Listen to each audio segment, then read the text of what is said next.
This morning before I went on my walk, I was thinking about how I was looking through tarot to find God. I was looking for God, and I was convinced that I could see God through tarot cards. So I'm like trying to see this as a visual.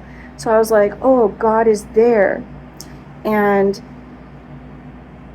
God, this is how God won me over. God seduced me with music. I heard Turn Around. I heard Total Eclipse of the Heart.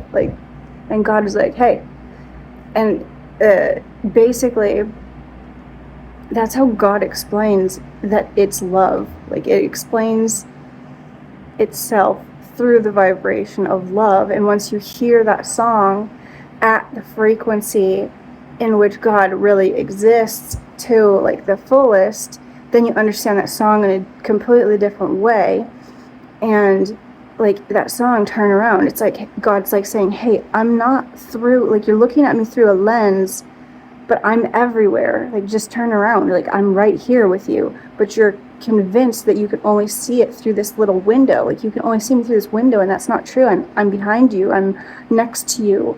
I was always next to you. I'm always within you. And then I like realized that that's exactly what we do with religious texts. We do that with the Bible. We use the Bible or whatever religious text, like any of them, and we're like, that's where God is. And so we're putting God in this tiny little box, and God's like, I can't fit in a box. I don't fit in a box. My energy doesn't fit in a box, and you're trying to compress it into this tiny little thing. Man, some of the things I was saying, I was like talking like I was God, and it's funny, like that part of me that was saying those things in my videos, like talking about wanting to fill the space in the whole universe, I didn't understand that I was tapping into the part of me that is God. Like that connection, like I'm not trying to put words in God's mouth, but like that's my experience of the part of God that's inside of me. Like I could feel that need to like expand, and I didn't even understand it. I didn't know what the heck I was talking about. I mean, I went back and rewatched that video so many times because I just like, even just like the look in my eye, like I look like I'm somewhere else, and I was, but I didn't know what was going on. I couldn't see it clearly. Definitely couldn't see it clearly. But I mean, it's just thinking about like all these like laws of attraction and how we all look around, like so many of us are on that path for like looking for synchronicities and stuff. And I think I'm starting to finally understand this. The laws of attraction in our world, it's not that, like, I'm starting to like get a visual of like a stack of cards, and each card has a different version of reality on it, and we're not on this card or that card. We're in the stack, moving up and down through the frequencies, and our frequency, like whatever storyline is on these cards, like our frequency, like that's how we match the story. So when we're vibrating at a level where, our highest aspirations are, like that's like the feeling that we're having, like, oh, I'm on top of the world.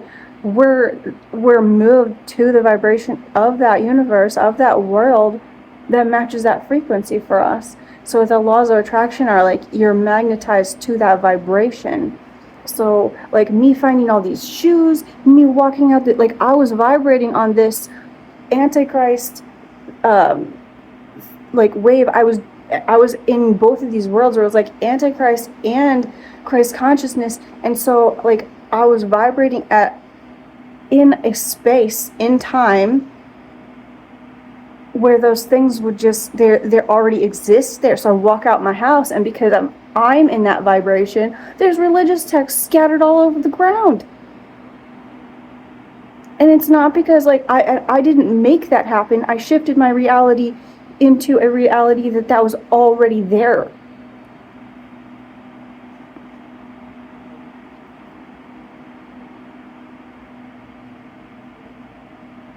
Giant panda statues.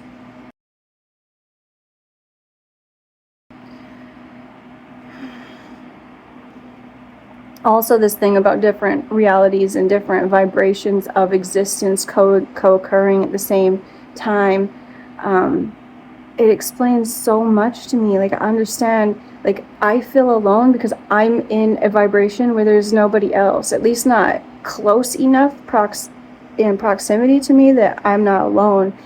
And it makes sense of like all the people that have mental illnesses, they're perceiving things that exist in a different reality that isn't our shared reality, and then we label them as mentally ill, but really they're just not in the reality that we agree on, and they're not grounded in that reality. And so we have to work on I feel like we can make a lot of advancements in mental health help if we focus on grounding the person. Like, I don't know how to say what I'm saying, but like, I know that because I'm not following fear, and I'm consciously, like, sometimes I'm following fear, but I'm consciously trying to be in a different reality, in this reality where love wins. And I'm fully awake. Maybe in comparison to like somebody who's having a mental health spiral and is like scared and stuff like that. Like, I would be perceived the same way. I'd be perceived as being mentally ill and delusional for believing the things that I believe. But that's because the person who is judging me for judging that I'm crazy is not in the same reality that I'm in.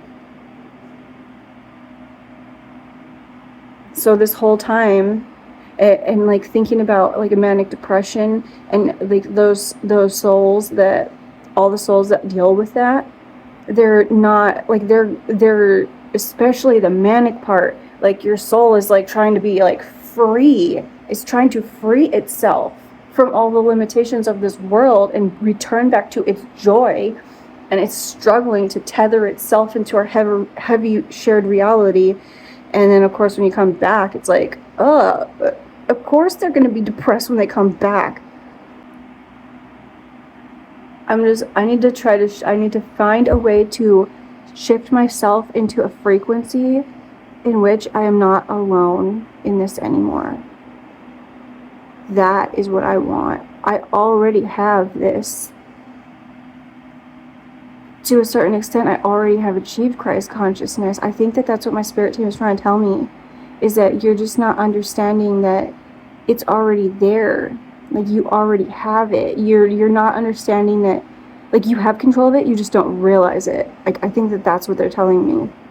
So I need to, like, figure out a way to shift into one where I'm not alone anymore, because I am sick of talking to myself. So I want to show you something, like, just, this is one of the weird little ways that, like, you don't need God. When you're looking for God and when you're doing this journey, you don't need to go, like, make sure that you have specific lines of communication open, like I was attached to my tarot cards, because God uses other people.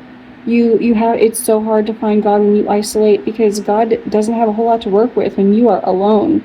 But God uses other people as messengers for you. And like last night when I had that smelly cat video sent to me, like, you know, when I really think about it, like, yeah, they're like, the lyrics of that are like, what are they feeding you? And it's like, it's not your fault, like, that you're like, the virus is feeding you lies, but you just have to it's not your fault. Don't beat yourself up over getting distracted or making a mistake. Don't beat yourself up, because that just makes it worse. Just acknowledge it and then go, okay, I'm gonna go a different way. But I automatically started thinking the worst of it. But anyway, God used somebody else making a video and randomly sent it to me, knowing that I would open it at a specific time, like at 44 after. It seems to be everything. Like, all this uncertainty, like I literally have like 0 views, like nobody sees anything, like they're like blocking it all. Thank goodness. I think that's gonna end. I think that's coming to an end. I think they're kind of trying to show me that they're protecting me through this up and down that I've had to go through in order to become sure of myself, and I'm grateful for that. But the thing that I wanted to show you is this. I'm not sure how easy it is to see on camera here, but like I woke up and my mother had put this little like leaf, this broken leaf that was in the shape of a heart on my cards when I woke up. And when I woke up this morning, man, I'm back to some sort of frequency where Oprah and I are like besties, and it's kind of freaking me out. Like I am judging myself as being delusional, and that's not okay.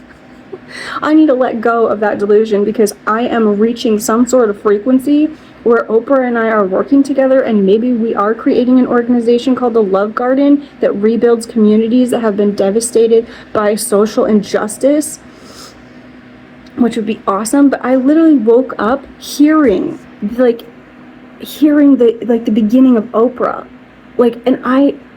Oprah, I think that you are an amazing person, but I don't watch your show because I don't watch television. I don't watch TV. I haven't watched TV in like 10 years. I don't even know if you have your show still. But like I was hearing like part of the introduction where it's like, it sounded like it's coming from another room, and it was like, oh, and now I'd like to welcome this person, blah, blah, blah. It was like the introduction to us having a conversation. Like, I hear things, like, when I'm falling asleep sometimes, or when I'm first waking up, I'm given, like, sentences, or I'll hear choir singing, or, like, I'll hear stuff, and I'm hearing Oprah. And I'm just, like, okay, you know, like, when I got out of bed, and I'm like, now I'm hearing the Oprah show that I don't even know what the intro is of that, but I'm hearing, like the beginning part of Oprah where she's introducing the guest. And I'm deciding, like, you know, when I got up, I was like, okay, I'm gonna upload those videos, because we're just gonna run with it, and we're just gonna let the whole world see my delusional mistake that I'm somehow besties with Oprah. And then I came out to the kitchen, and I found this love from nature that God used my mom to put on my stack of love notes for me, which was really, really nice. It was a really nice way to start my day.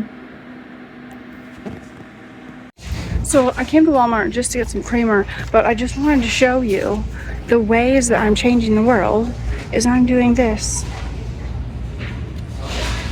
That's it. And then we make believers.